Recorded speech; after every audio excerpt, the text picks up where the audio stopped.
A podcast? Did your radio show get canceled?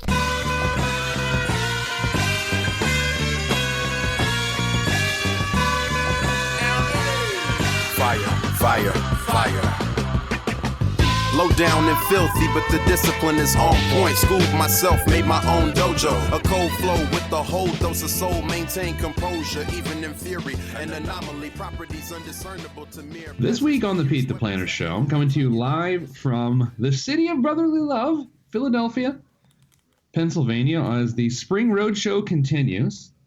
Joining me, as always, in studio is Millennial Producer Nicole. Hello, Millennial Producer Nicole. Hi, Pete. You're about a week away from Millennial Fest. I am. 6 days. We leave in 6 days. Coachella. For those that don't know what Coachella is, it's a place where people go sweat and listen to house music. Is that true? For lack of a better term, yeah. I'd say so. A quick little synopsis. It's my worst nightmare. It sounds like a horrible thing. By the way, Millennial Producer Nicole, I will not see you by the time you leave because I will be going to another city. But I have a special surprise gift for you next week. So I will be giving that to you my gosh. Before you leave. Wow. So this week on the show, we're going to talk about my favorite thing. You have a guess what it is? No. Well, fishing? No. Self-control.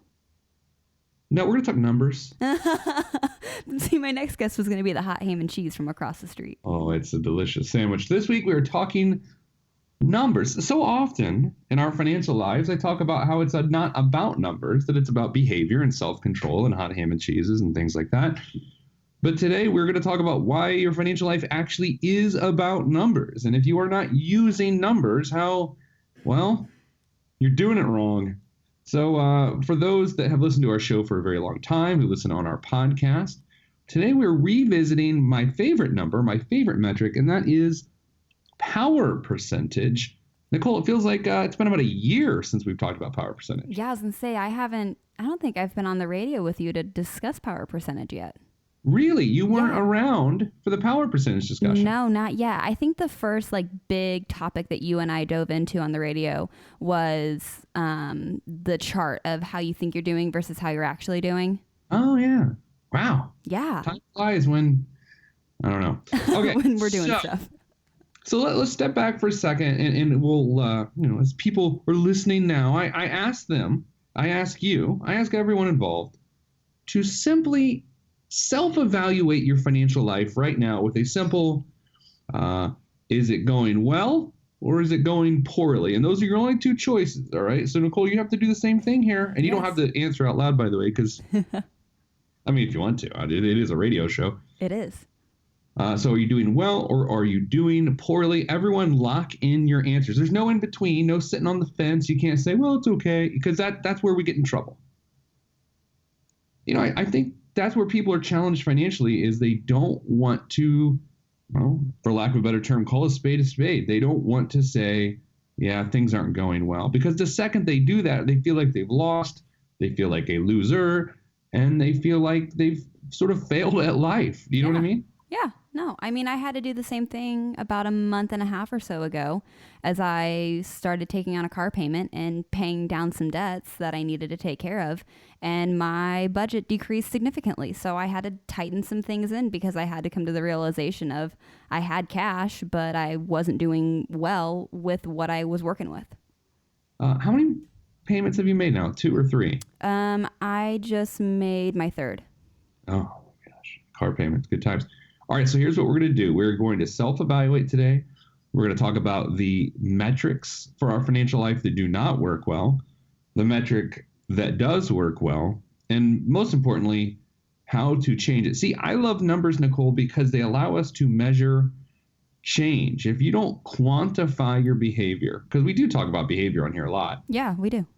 But if you don't put a number to it, then it's just a feeling. And whereas feelings are sometimes nice, how do you change? How do you measure a change in feeling? Right? Yeah. The numbers will always stare you straight in the face. Your numbers won't lie to you. See, what most people do with their financial lives is they say it's good or bad based on their mood or stress level, or sort of like the old, things are going pretty well right now. Have you ever, Yeah. you ever said that about your life? Oh, things are going pretty well. Yeah. And it's also things are going well because there was a moment where I was in a financial position where I wasn't necessarily having to totally think every time I slid my card of what I was spending money on. And for that, brief moment, I was like, yeah, things are good because I wasn't having to totally be aware of what I was spending money on. But that shouldn't. The weird part about that is that doesn't mean your financial life was good. Right. Yeah. That was the thing is I then stepped back and I was like, I was wasting so much money just because of the convenience factor of so many things is I had the cash. I knew I had the cash. So why not just take advantage and make things easier on myself? In the world in which we live, and by we, I mean you and me and all of our coworkers, the world of financial wellness, there's this big push. I mean, there's often talk about financial stress levels and how they're too high and they need to come down, and stress is the issue. But to some degree, I would argue that stress is the solution.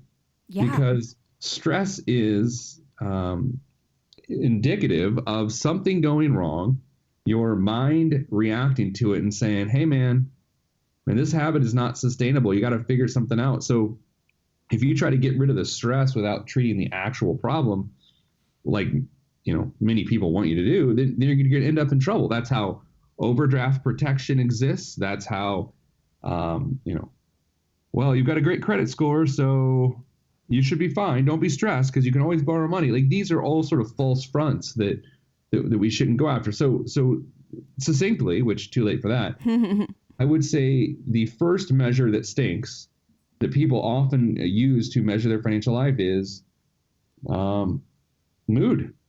Right? Yeah, no. I mean, it was one of those, that's one of the great things about the transparency of this radio show is even though I do work in the financial wellness world, I just went through this. The stress is what made me sit back and reevaluate how much money I was spending and what I was spending money on, because to look at your bank account and to know you have money but feel like you don't have anything is like one of the most stressful things in the whole world. Yeah, and that's where I think I don't get moody about my financial life. I get moody about our company finances. Yeah. The nature of having mouths to feed from that perspective and getting business. But I would say this, that the more stress I have about finances, the more I'm paying attention to it. Mm-hmm. And when I don't have stress, sometimes it's because I'm ignoring reality. Right? Right. Yeah. So that's number one. Number one way that we don't want people to measure their financial life is based on mood or stress. Now, what's weird here at our company, we used to ask people all the time as we help them evaluate their lives. We used to say, what's your stress level right now? And I was really big into that. And to some degree, I feel like we pioneered that 10 years ago.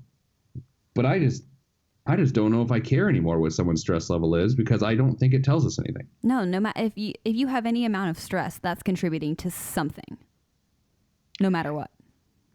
Yeah, I mean, I would think, and this is the lamest metaphor of all time, and our show may get canceled because of this metaphor. Yeah.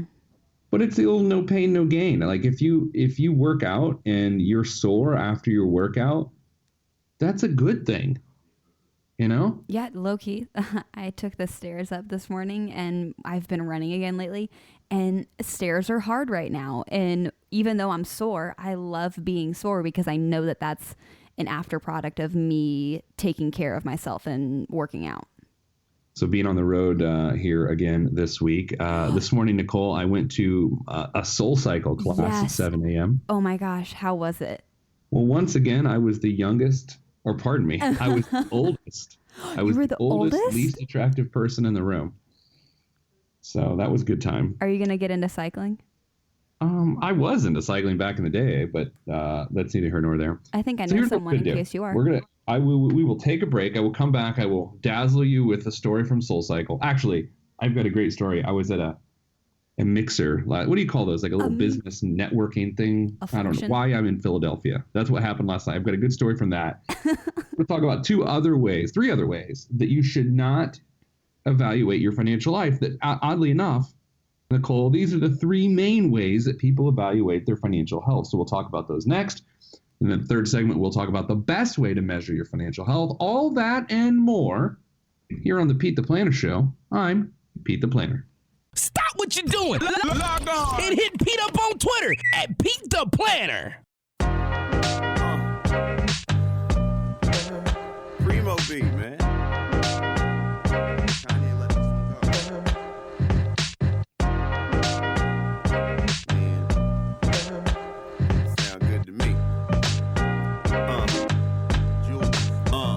I never question the right of any man to voice his opinion as strongly as any can. But then again, many men are citizens of their own little world, so they ain't really fitting in. I'm in the background blending in, camouflaged by the scenery, but I'm a champion. Back on the Pete the Planner Show here, Road Edition. We're in Philadelphia again. I don't know, how many more road shows do we have left, Nicole? I've got Chicago next week, and then I don't know. I'm gonna look. Phoenix the week after. I don't know. Anyway, I'm on the road. Nicole's back in studio. Okay, Nicole, listen. Have you ever been in a situation where like one of your muscles just starts contracting? You know, like your bicep or your quad or something like that? Yes. Oh my God, I did a Pure Barre class last year. Yeah. Oh yeah. No. Yeah. One and done. So it just twitches uncontrollably, right? Yeah, and they were like encouraging me. They're like, "That's a great thing. You're working so hard." And I'm like, "I don't feel like this is a good thing." So last night, while I'm in Philadelphia, I was at this cocktail hour meeting people, and I'm speaking here today. I get an involuntary muscle twitch going on as I'm standing there talking to people, and it's super noticeable, it won't go away. Oh my God. And it's my right buttock. Yeah. I'm sitting there just twerking. It was the strangest thing that's ever happened to me. I'm not kidding. Like I'm standing there. Oh my gosh, Pete. And my seat is just moving. It was the weirdest thing ever. You just got a lot of joy deep down in your heart, you know? I don't know. People were looking at me. I was like, look, man, when you got to shake it, you got to shake it. All right. So we're talking about bad ways to measure your financial life. First one was our stress level, which we think is a good way, but it's not. But it's not. Mood is part of that too. But the second way, now this is where it gets a little tricky. A lot of people feel like they have debt, if they have debt, that their financial life is bad. And I will say, and we tiptoe around this idea sometimes, in the financial wellness world, there are certain influential people who have put it out there that if you have debt, that is bad. And I don't believe that, I guess. You know what I mean? I do. If you have debt and you're paying off your debt, that's great. That's exactly what we want. If you have debt and you're not paying off your debt, that's bad. Right? Yeah. What are you doing with that money instead? What's more important that money's using? I got questions. Yeah, I mean, from a net worth perspective, so net worth is an important measure in our financial lives. It's our assets minus our debts, and that gives us our net worth. If you're paying off your debt, that has the same impact on your net worth as saving money would. So every time you pay off $500 in debt, to a degree, it's like putting $500 in the bank from a net worth perspective. So that is to say, if you're listening to this show right now and you have a lot of debt and you're not paying off your debt, well, yeah, that's bad. Yeah, things aren't going well. You can go ahead and a hash mark in the things aren't good category. However, you were getting there, weren't you? Oh yeah. Every time I say however now, it doesn't matter where I am. I just say however in my head. However, if you have debt and you're paying off your debt, fantastic. Like that's what we want. That's a very good behavior. So debt is not a good measure of your financial health. Now, it's a good snapshot of your current stability. Yeah. See, that's the difference here, I think, is there's a difference to me between healthy behaviors and current snapshot of stability. Mm-hmm. If I have no savings account right now, and this is a hypothetical, by the way, if I had no savings account, that's bad from a stability standpoint, but that doesn't necessarily mean I'm exhibiting poor behaviors right now. Yeah, it's interesting.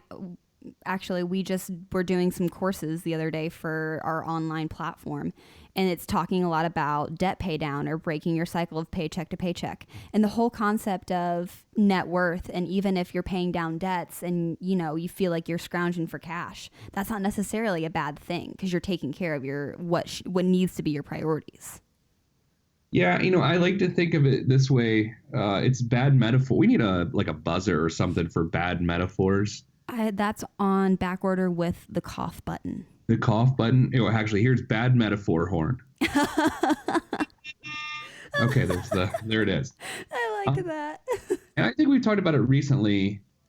You know, when you shrink your stomach, like if you're trying to change your eating habits, and you stop eating so many foods that expand your stomach, things like rice or things that really physically make your stomach big, and then your stomach physically shrinks, and then it takes less food to satisfy you. Does that make sense? Yes. Yes. With your money, when you're trying to get out of debt, it's the same thing, because you stop spending so much money, you put it towards the debt. But then the great part about this is you're able to shrink your stomach. You're able to require less to live on. Yeah. Because you have to pay off the debt. Oh my gosh, no, this is exactly, it's funny. This is what I've been working through for probably the past 3 or 4 weeks to just get like a stability standpoint is I've really pulled back on a lot of, you know, little minor things that I spend money on. And now going into the second half, if you will, of this paycheck, I have more money than I've had left over going into the second half than I have since I've started paying down this second part of my debt. You have shrunk your stomach, young lady. I've shrunk my stomach. It feels good. It wasn't easy. Way. Oh, I'm sorry. Oh, Do you have something? No, it wasn't easy, but it feels good.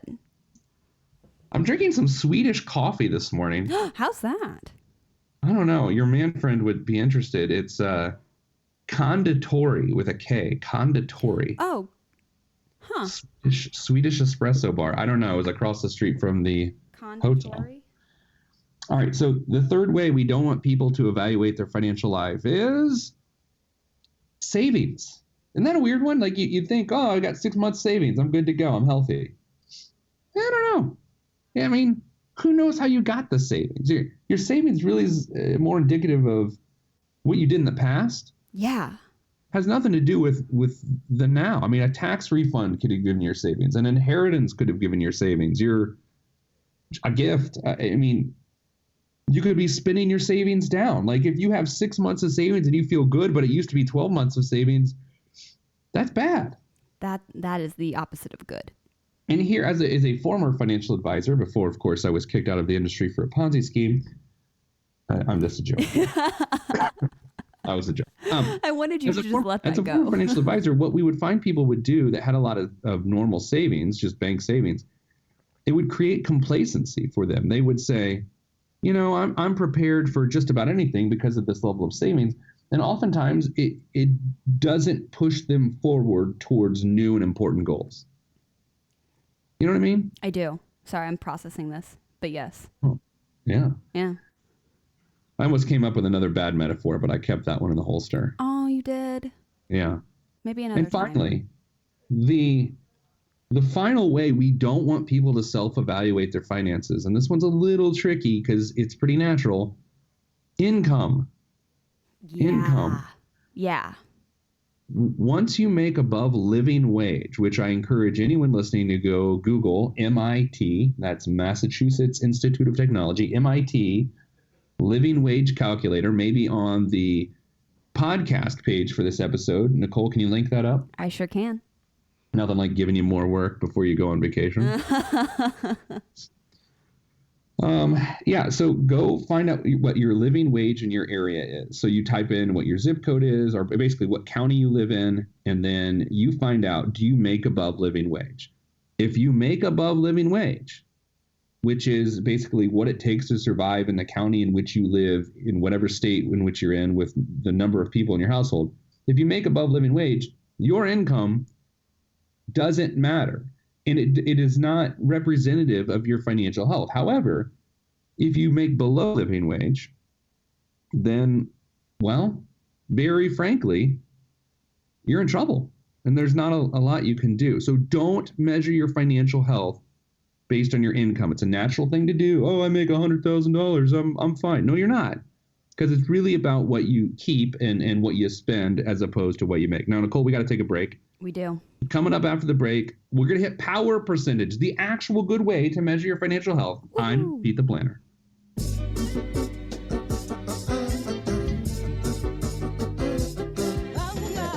Yeah. Axe hand on the beat. Yes, sir. Glass House. Yes, sir. Mr. Kinetic, Rusty Redenbacher. ATFU. Naptown. Yeah.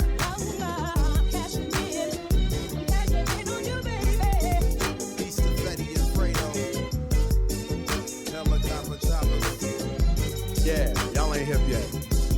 Cashing in like the end of the game at the casino. I lean so the glare of the rear view don't hit me. Swiftly through the avenues and boulevards. Old soul playing on my speakers. Old soul but young in age, a boss player. Not from the Himalayas, but my fam gave me Gary, Indiana game. Grew up around the country. Back on the Pete the Planner Show, Road Edition, coming to you live from a hotel room in Philadelphia, Pennsylvania. So this spring I'm doing a series of road shows because, well, that is my life. All right, Nicole, let's talk about the best way to measure your financial health. On this show, we often talk about how it's all about behavior. And as we said earlier in this show, it's about measuring that behavior, measuring the change in the behavior. Therefore, we have to take behaviors, quantify those behaviors, and then find the changes in the quantification, change in the numbers. So that's what we're going to do right now. We call it power percentage. Woo-hoo. Here's what it measures. A, number one. It measures how efficient a person is with their income, no matter what their income is, as long as it's above living wage. Okay? Mm-hmm. Number two, it sniffs out lifestyle creep. One of the big issues that a lot of people have is as their income evolves and improves oftentimes, their lifestyle increases as well. And we call that lifestyle creep because your lifestyle just keeps creeping up as your income increases. And you rarely notice that is happening, which oddly enough makes us less stable. We can earn more money and be further away from our retirement goals because of lifestyle creep. So power percentage sniffs out lifestyle creep. Number three thing it does is it rewards people for paying off debt. You know, if right now, Nicole, if you're paying off debt, which I know you are, Mm-hmm. And I'm not, and I'm saving money, from a net worth perspective, what we're both doing is the same thing. And so therefore, power percentage will measure that behavior effectively. If you're paying $200 off of your debt every month, and I'm putting $200 into my kid's college fund, those are both equally healthy behaviors, and they should be rewarded in an equal way. And power percentage, again, will let us do that. Fourth thing, I think we're on number four, Yes. that it does, is it encourages wise financing. So if you're going to purchase a home, if that's in your cards or if that's in your life and that's what you want to do, there's a smart way to do it. And then whatever the opposite of smart is, there's that way to do it too. There's that way as well. And so we want to encourage home ownership when appropriate. And I think the best way to do that is to measure your power percentage in accordance with your mortgage payment. And then finally, the last thing I think is number 5. I'm actually keeping track of numbers pretty well today. You like the numbers, Pete? I do, but sometimes when I do these lists, I'll go number 2, and then I'll go and C. You know, I switch back between numbers and letters. And letters, it's hard. So anyway, point E here is it creates financial independence. So we talk about it a lot on this show. My goal personally, and this is me, and if you want to think I'm projecting, that's fine. My goal personally is to not need money. It's not to have a lot of money. It's to not need money. And that doesn't mean I'm cheap. I'm certainly not cheap. But it's to say I don't want to be so dependent on a lot of money. I was at a dinner last night with some folks that do okay financially, right? And I'm saying that based on their incomes. But I can tell you, having done this for a really long time, there was probably people at that dinner who don't have a lot of great financial behaviors because they look at their incomes and say, wow, make a lot of money. We're okay. No, you're not. No, you're not. Surprise. No. If you're dependent on that money, especially if it's a lot of money, that's really bad. So power percentage will allow us to sniff that out. Okay, so here's the calculation. If you're listening along at home right now, I encourage you to grab something to write with, grab something to write on, and get started. And maybe a calculator. I don't know how your mind works, but Calculator, phone, tablet. Sure. You remember when phones made calls? You remember that? Seems like such a long time ago. My phone kind of stinks at making calls. Mine did too. Before I got a new one, that was the one thing that I think my phone was the worst at, was making phone calls. Can you imagine if you had a calculator? It was just a calculator, and you were like, this thing cannot subtract very well. What is its use anymore? Yeah, or you got a camera, you're like, this thing cannot capture images. What? But it can send a text. Yeah, this camera, it can play Tetris. Did you see that Apple might be making a foldable phone again?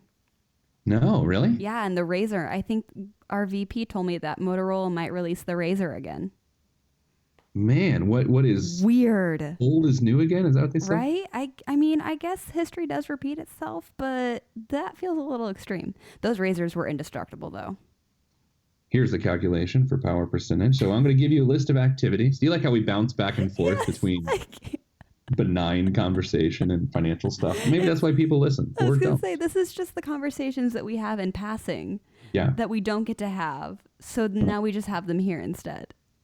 So what I'm going to give you a list of activities, and I want you to write down the numbers, the dollar amounts that represent your activities on a monthly basis. Okay, so I'm going to say this again.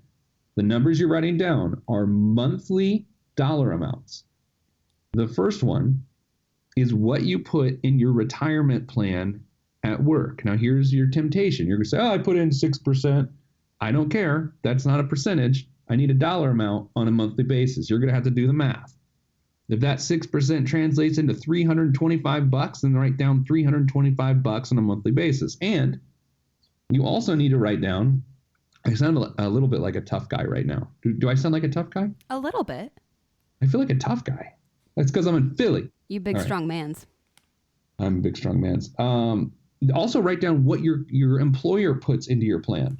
Okay? So if your employer puts in 4%, do the math and figure out what that dollar amount is and write those down. Okay? So far, what we're writing down is what you put in your retirement plan and what your employer puts in your retirement plan. Are you following me, Nicole? I am following you, Pete. If you weren't, that would be a big problem because it's sort of part of your job. I do. I'm a tough guy today. What did Soul Cycle do to you? Did you eat vegetables again? No, I had some, at the Swedish coffee place, I grabbed some cold overnight soaked oats. Oh. They've got honey and chia seeds. I feel basically like a pony.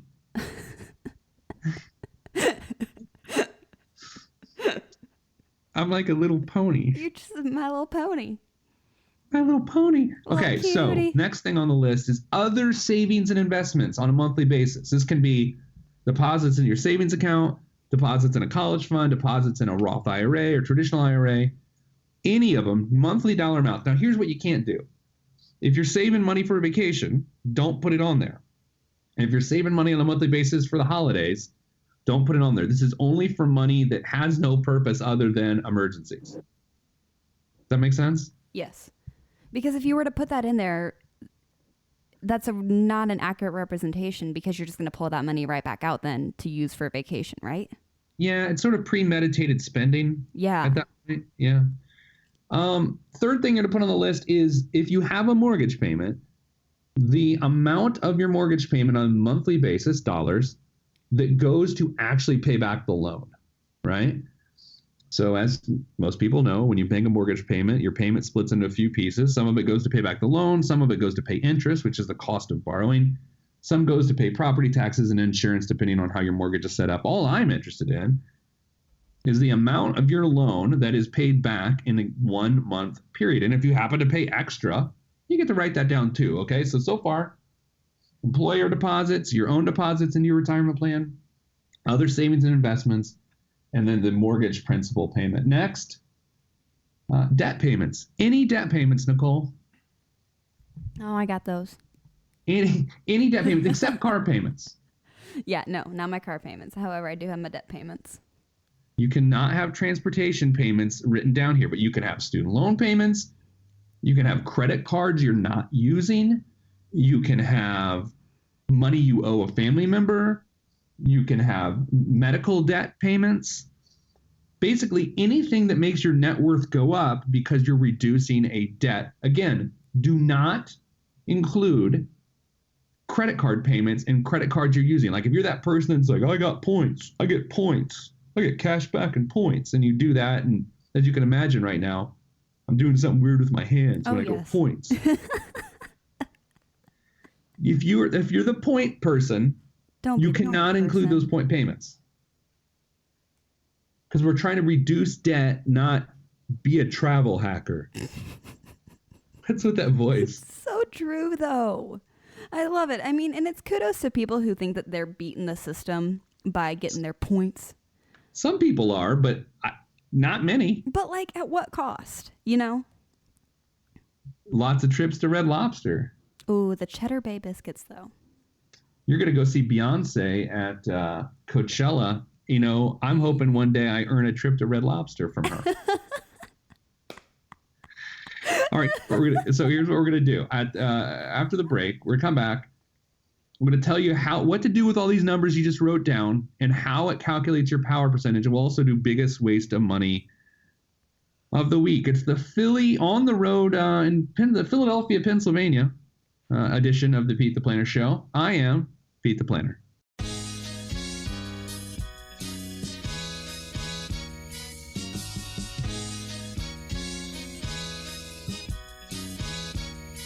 Every day living through the peace of my soul, I remain whole even in the middle of the pain. Even though my life has the rain, I still remain sane, writing and creating for my life. And my pen is my sword given by the Lord, and I use it to fight the tides of restriction. Sometimes I'm conflicted by myself, looking at the trees too much and can't see the forest. Enemy shall inherit the earth, and I want to inherit something other than the high blood pressure and diabetes. So work is what I gotta do. Stay true to my enemy and water the trees that I sing from, and look out for the lumberjacks running with the gale force wind at my back. Swift and enduring, I remain calm. Swift and enduring, I remain calm. Swift and enduring, I remain calm. This lays great errors to rest. Let me remain calm.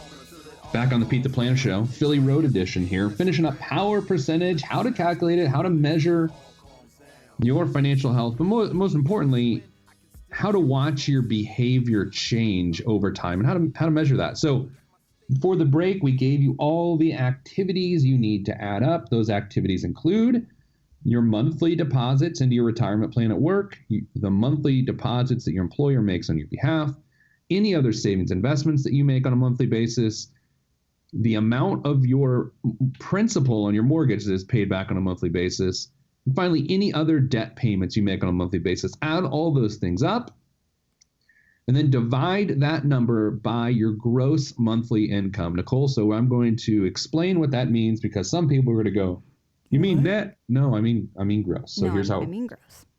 Let's say $60,000 a year. Let's say that is your salary before taxes, before everything. And that means your gross monthly income is $60,000 divided by 12, as in 12 months, which gives you $5,000 a month of gross monthly income.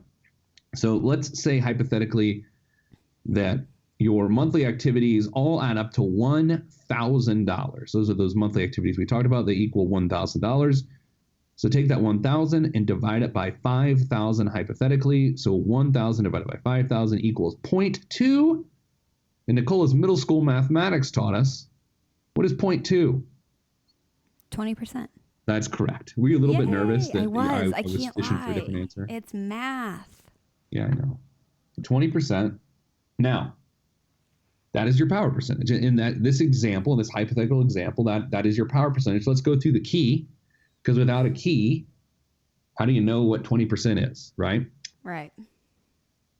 Now, I don't have time to split hairs here, so I'm just going to come out and say it. If your power percentage is below 10% and you are a working person and you make above living wage, if your power percentage is below 10%, you are. Did you hear that train horn that just happened? I wondered what that was at first.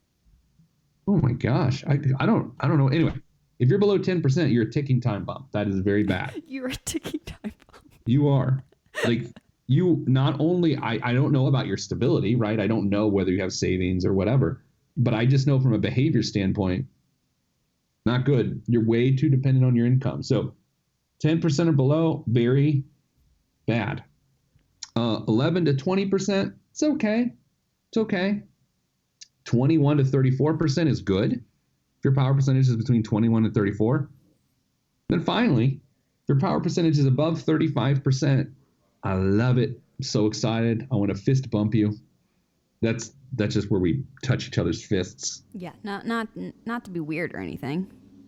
Yeah, at the end of the cycling class thing I went to this morning, they're like, fist bump the person next to you. And I've got a big old sweaty fist. Oh. Did your sweaty fist meet someone else's sweaty fist?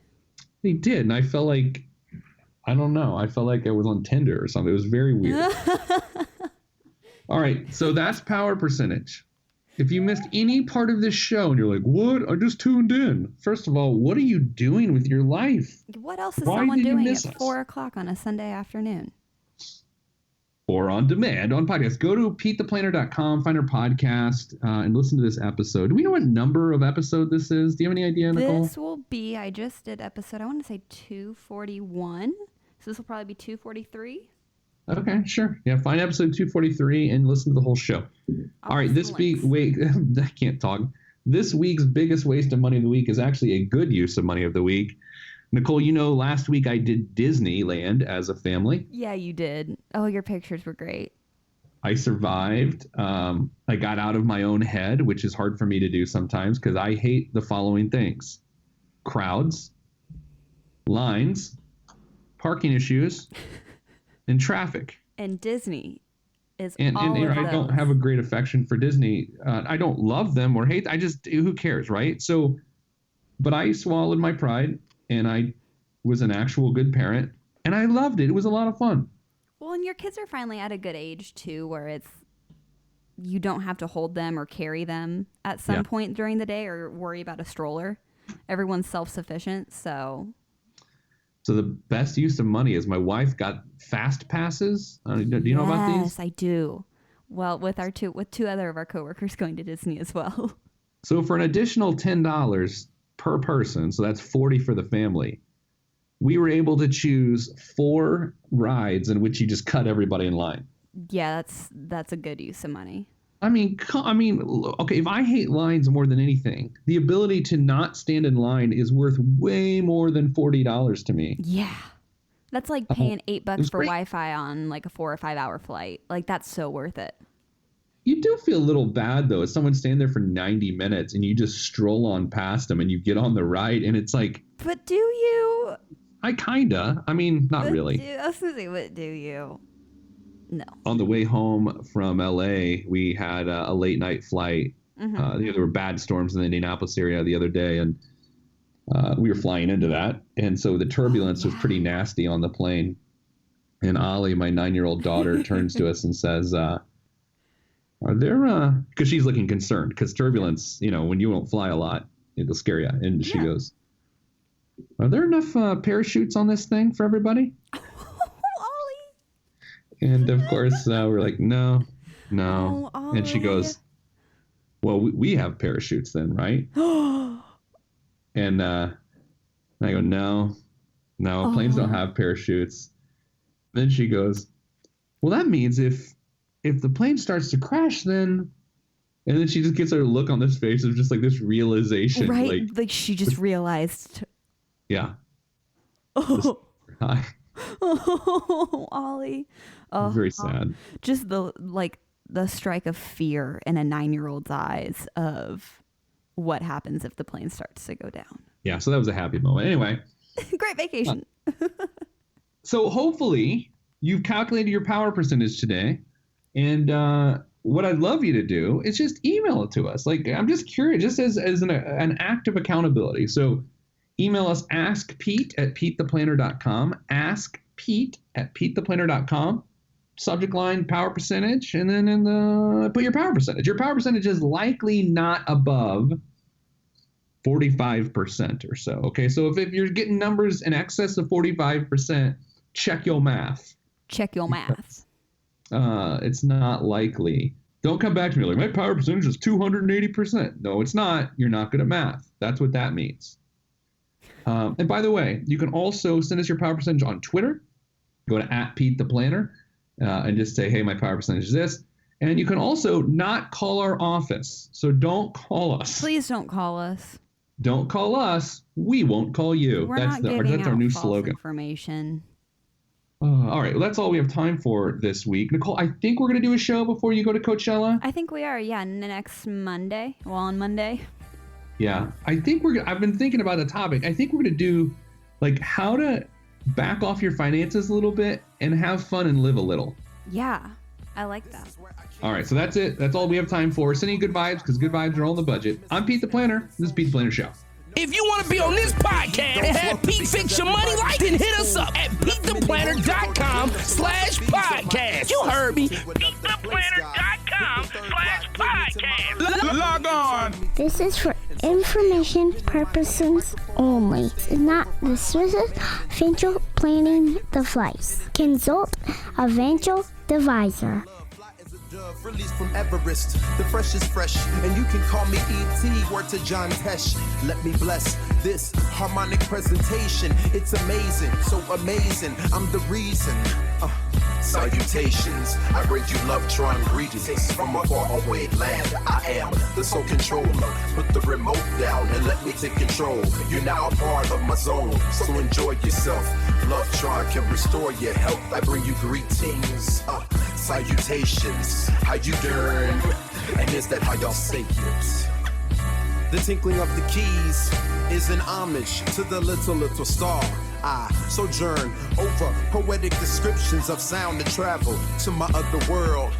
Out of this world, spaceship on my arm took me home, fueled by the ink and the megabytes and the hypertext transfer protocol, stronger than the Skynet and the Terminator. I push faders into warp speed, glide with ease, creating a breeze they call a black hole. Event horizon, no rear view concerns. This I adjourn, and beats I burn. This I adjourn, and beats I burn. Salutations, I bring you love, trying greetings from a faraway land. I am the sole controller. Put the remote down and let me take control. You're now a part of my zone, so enjoy yourself. Love Tron can restore your health. I bring you greetings. Salutations, how you doing? And is that how y'all say it?